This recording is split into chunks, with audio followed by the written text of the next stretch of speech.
We have a second reading this morning, and this is from a book called The Four Hills of Life, Ojibwe Wisdom. It's a beautiful book by Thomas Peacock and Marlene Wissery. Peacock is a 72-year-old retired professor of education at the University of Minnesota Duluth and a member of the Fond du Lac Band of Ojibwe. And here's what he has to say. I am now considered an elder on my reservation. I don't feel like an elder. It seems just a season ago that I was a little boy who spent my summer days running and playing in the woods, and it seems only one winter has passed since I was sledding with my brothers and cousins. In my dreams, I still help my grandmother haul water from the spring. The seasons have passed so quickly. My heart still sings the songs of my childhood. I still feel but a child. We try to visit elders when we are in Redcliffe sometimes just to check on them, to see how things are going. My wife always brings them food. Most often we just sit and listen to them tell stories about other times and people and of their life. I learned so much that way. Especially now in the long winter months, I think of them. Already once this winter, we have traveled there to help send one of our elders off to the spirit world. I know I too am growing old. I feel it in my bones when I stand to leave their homes. I see it in the gray of my hair. But when I am with the elders, I am like a young boy again.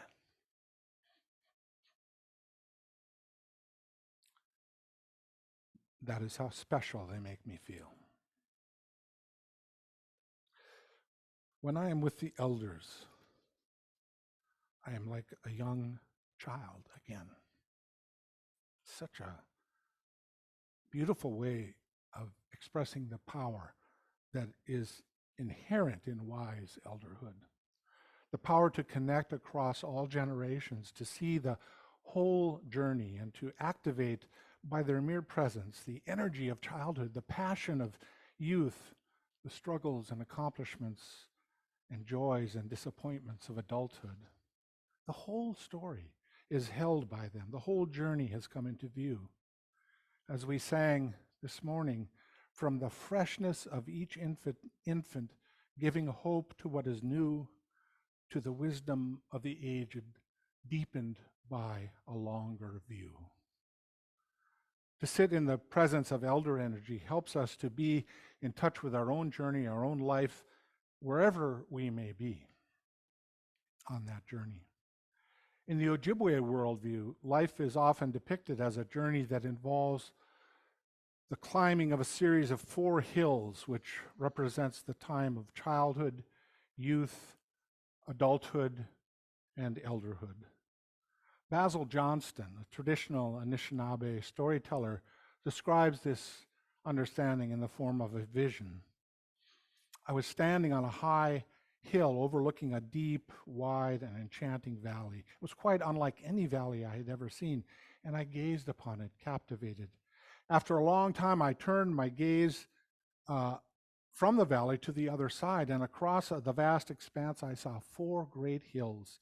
The first was steep and jagged. The second and third were less steep and rugged, and the fourth was craggy and almost perpendicular, the top enshrouded by a thick white mist. Now, here's an image of a watercolor painting by the Ojibwe artist Carl Gowboy, where you can see the, if we can get that image up, that's the book cover of the book. I think it's the next image.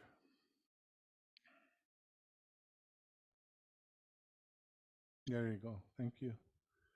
You see the 4 hills and the 4 cohorts, each age group gathering at the base of each hill.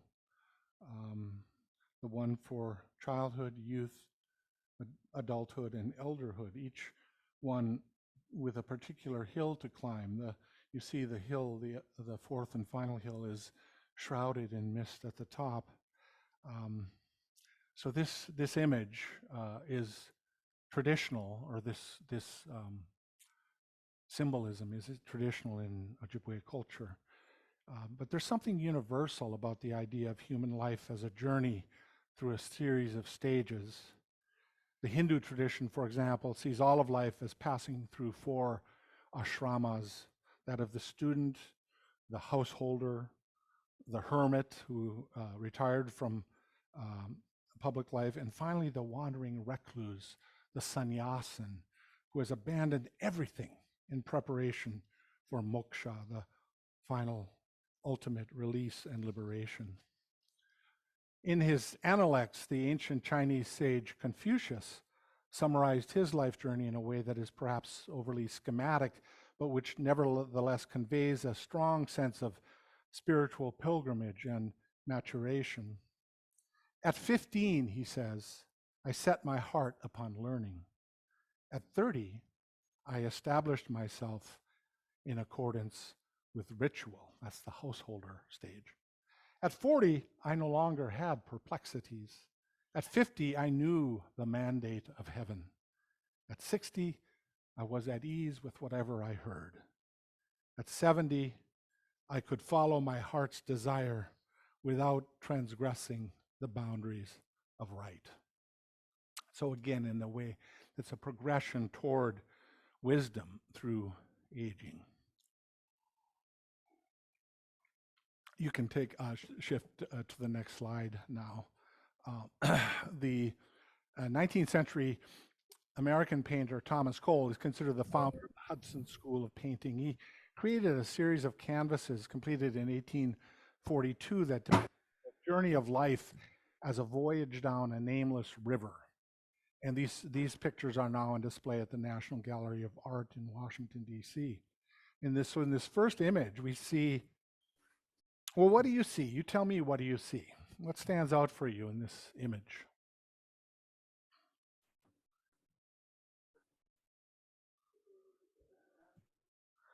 Yes, open to life, open to the freshness of life, and accompanied by a guardian angel in the back of the boat.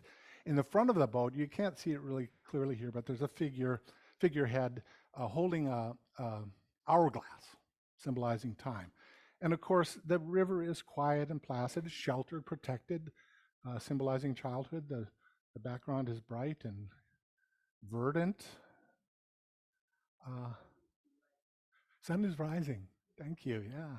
And emerging from this dark, mysterious cave, perhaps symbolizing our origins. So the second painting you can show now. Here the angel is standing on dry land, sort of bidding farewell or Godspeed to the young voyager, who is now has his hand on the tiller. He's in charge, this young man, a young teenager, let's say. And at the front of the bow, you can see that figure with the hourglass held up. He's on his own now. The river's still quite placid. The background is green and flourishing. And in on the distant horizon, you see this magnificent vision of possibility, this palace in the sky, this dream of great things. Riches too, yeah, thank you. And what do you see behind if you look behind the angel, behind the angel's head and a little bit to the right, can you see what's there? Sorry? Yeah, it's a continuation of the river. It bends around. It's quite placid at this point, bends around, but at that point you see it's just beginning to enter the rapids. Okay, so there's dream on the horizon, but there's trouble ahead. So let's go to the. Oh, I wanted to say about this palace in the sky. I was reminded of a saying of Henry David Thoreau in Walden. He said, "So you have built your castles in the air. Very well. That's where they should be. Now, put the foundations under them. So we begin with that vision of the castle in the air, and the task and the challenge of adulthood, or of young adults, is to move toward that vision. So let's go to the next slide, which now, what do we see? Well, the angel is still accompanying the journeyer, hidden up, not hidden, but up, hidden to the Voyager himself. It's up in the corner. Where's the tiller? It's gone. It's broken or abandoned. Here's what the I'm sorry, I wanted to comment. We'll stay here on this slide, but I wanted to comment on the last slide. This is what the artist himself said about the last image. You can actually, if you can go back, we'll go there. Thomas Cole, this is what he said about this picture. The scenery of the picture, its clear stream, its lofty trees, its towering mountains, its unbounded distance and transparent atmosphere, figure forth the romantic beauty of youthful imaginings, when the mind elevates the mean and common into the magnificent, before experience teaches what is real. Shades of the Velveteen Rabbit. So you can go ahead now. So youth is a time for dreaming, but as we follow the bend of the river,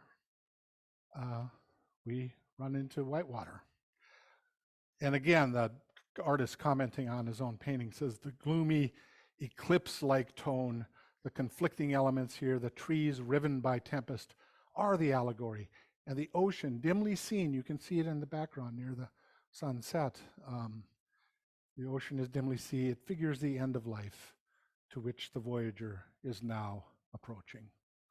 He also sees this as an allegory of faith, because the rudder is gone, or the tiller is gone.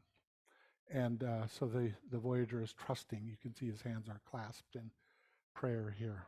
So, and there are these sort of vague apparitions in the sky, which represents the temptations that beset people in their times of trouble. So in the final canvas, we'll turn to the same Voyager. Now the angel has been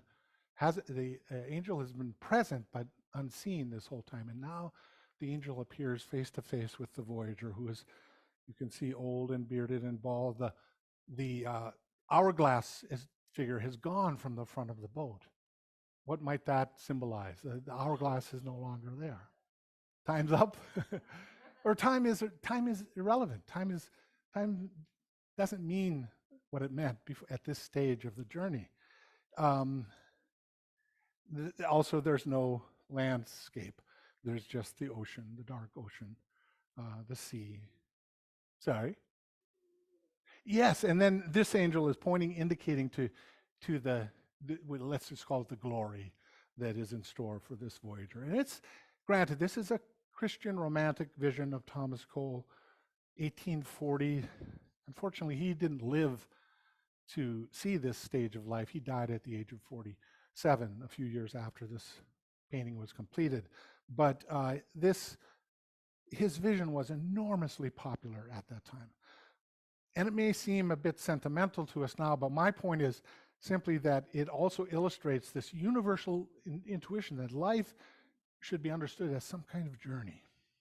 Journey means that we're going somewhere. We have a destination, a direction, a meaning, an aim, and a purpose, an end. So what is the end of life? Not end in the sense of mere termination, game over, time's up, but end in the sense of purpose and point. What end are we aiming toward? What are we aging toward? What is the culmination of life? How can aging be a process not merely of getting old, but of genuinely growing old with awareness and purpose? Aging with a sense of direction. The great psychiatrist Erik Erikson spoke of not just 4, actually, but of 8 stages of life, mainly by breaking down the stages into smaller pieces, especially in childhood. But Each of these 8 stages of life, according to Erickson, is characterized by what he calls an identity crisis. In fact, he coined that term that became commonly used. Each stage has a psychosocial developmental challenge that the self has to master before it can move on to the next stage with a sense of completion. So, for example, I'll just skip to the final stage, the final challenge. He calls the challenge of integrity versus despair. That at this time of life, when you're looking back on the one and only life you've had, what has it all meant? Does it hang together? Does it cohere into a meaningful story? Or is it just a tale told by fools, full of sound and fury and signifying nothing? That if that's the conclusion, then that results in what Erickson calls despair. For each generation, he says, must find the wisdom of the ages in the form of its own wisdom. Strength in the old, therefore, takes the form of wisdom in all its connotations, from ripened wits to accumulated knowledge and matured judgment. It is the essence, says Erickson, it is the essence of knowledge freed from temporal relativity. There's that shattered hourglass. It's what is the wisdom that is true at all times and places. One of the best artistic portrayals of this crisis of integrity versus despair is Ingmar Bergman's 1957 film, Wild Strawberries, Smultronstället in Swedish. How many of you have seen this film, Wild Strawberries?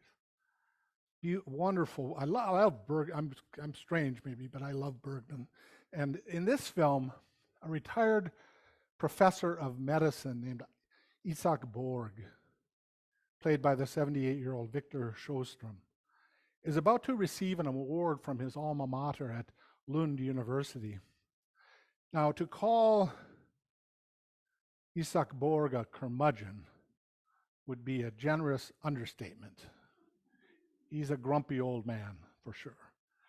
And it's a beautiful film. I won't get into all of it, but he decides that rather than flying from Stockholm, he's going to drive, and with his daughter-in-law accompanying him. And on the way, they pick up a couple of young lovers who reawaken in Dr. Borg memories of his own first love. And they take a little detour to visit his family's summer home, where he has vivid memories, and in the movie, a flashback scene of his own first love, which he found in this patch of wild strawberries near the summer camp. And through this process of encountering, and there are other incidents along the way, along the journey, and through this process of encountering his own younger self in both its remembered joy and pain, Isak Borg begins to open up just a bit.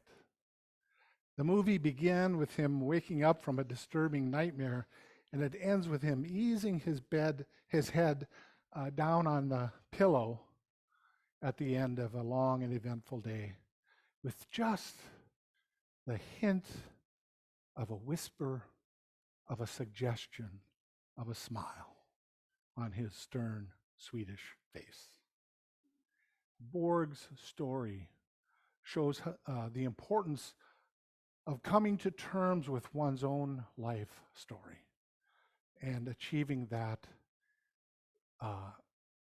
resolving that crisis of integrity versus despair in favor of integrity and wisdom. There's a verse in Brian Wren's wonderful hymn, Bring Many Names, which is in our gray book hymnal. It speaks of an old aching God, gray with endless care, calmly piercing evil's new disguises, glad of new surprises, wiser than despair. It's a wonderful metaphor of elder wisdom, whether divine or human. I love that line, calmly piercing evil's new disguises, wiser than despair. The wise elder is one who can say, we've seen this before in a different disguise. It comes down to this then. What's the difference between a wise elder and a grumpy old man or a mean old lady? Someone whose soul has shrunk, whose horizons have narrowed rather than expanded with age. We know that elder wisdom is not just an automatic consequence of chronological advancement. Aging well is hard work. It's soul work. We're all still climbing on that fourth hill at that stage. The Rabbi Zalman Schachter Shalomי describes this process as one of moving from mere aging to what he calls saging. That is, becoming a sage, becoming wise. And similarly, the American Buddhist teacher Connie Zweig speaks of moving from role to soul. Whatever roles one have inhabited in your work life, in your adulthood, who are you when you begin to shed those roles? Who are you at the level of soul? And now some of us elders may feel conflicted, as if this is just one more demand. I'm supposed to be wise, but I actually feel vulnerable, uncertain, confused, resentful, bitter, perhaps lonely, abandoned by family and friends and community. Those fears are real. That vulnerability is real.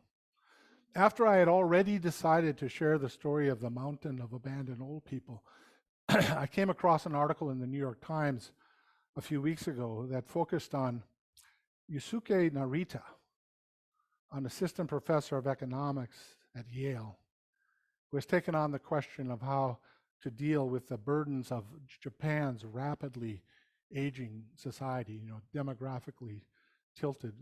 People are living longer. The birth rate is lower among younger people. It's true.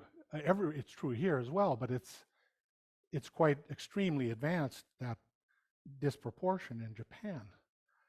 So Narita said that the only solution is pretty clear. This was in late 2021 in an interview. It's mass suicide on the part of elders, mass seppuku, act of ritual disembowelment that was a code among dishonored samurai in the 19th century. He's talking about the possibility of mandatory euthanasia. And obviously he's stirred up quite a storm with his statements. He claims they're taken out of context. You can read the article if you're interested, but I mention it because on this issue of vulnerability, that those who are aging are subject to this kind of fear of this kind of policy proposal, if you will. So part of the wisdom of age lies in the awareness of vulnerability, of our own mortality. As one of my older friends puts it, part of the wisdom of aging is that you know that there's an end in sight. It gets closer and closer, so you enjoy each moment and pay attention to what's important.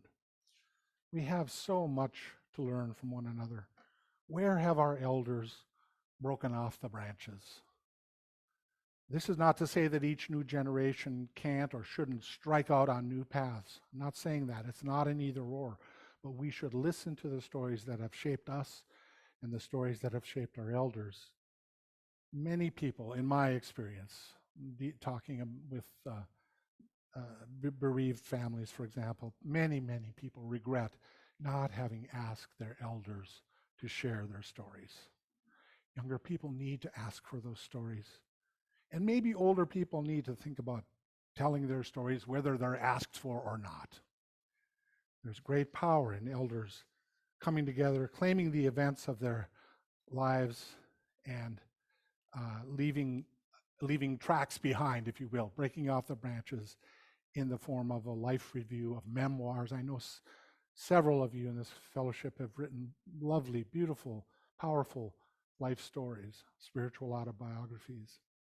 I love that line from the hymn we sang earlier about life reborn in fresh surprise of love.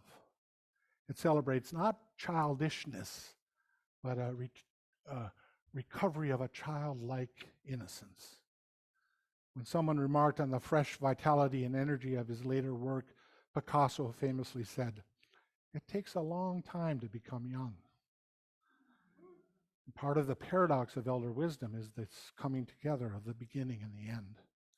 We lit our chalice this morning with the words of Florida Scott Maxwell, and I return to her elder wisdom again as we close. She writes, "You need only to claim the events of your life to make yourself yours. When you truly possess all you have been and done, which may take some time, you are fierce with reality." Not just real like the skin horse, but fierce with reality. We don't always associate the word fierce with aging, but there it is. I mean, the soul clapping its hands in delight at the strange freedom and perspective that comes with old age. So may all of us hold in our appreciative awareness each stage of life's journey. May we all become true initiates of time. May our souls clap hands and clasp hands as we navigate and celebrate the journey of life together.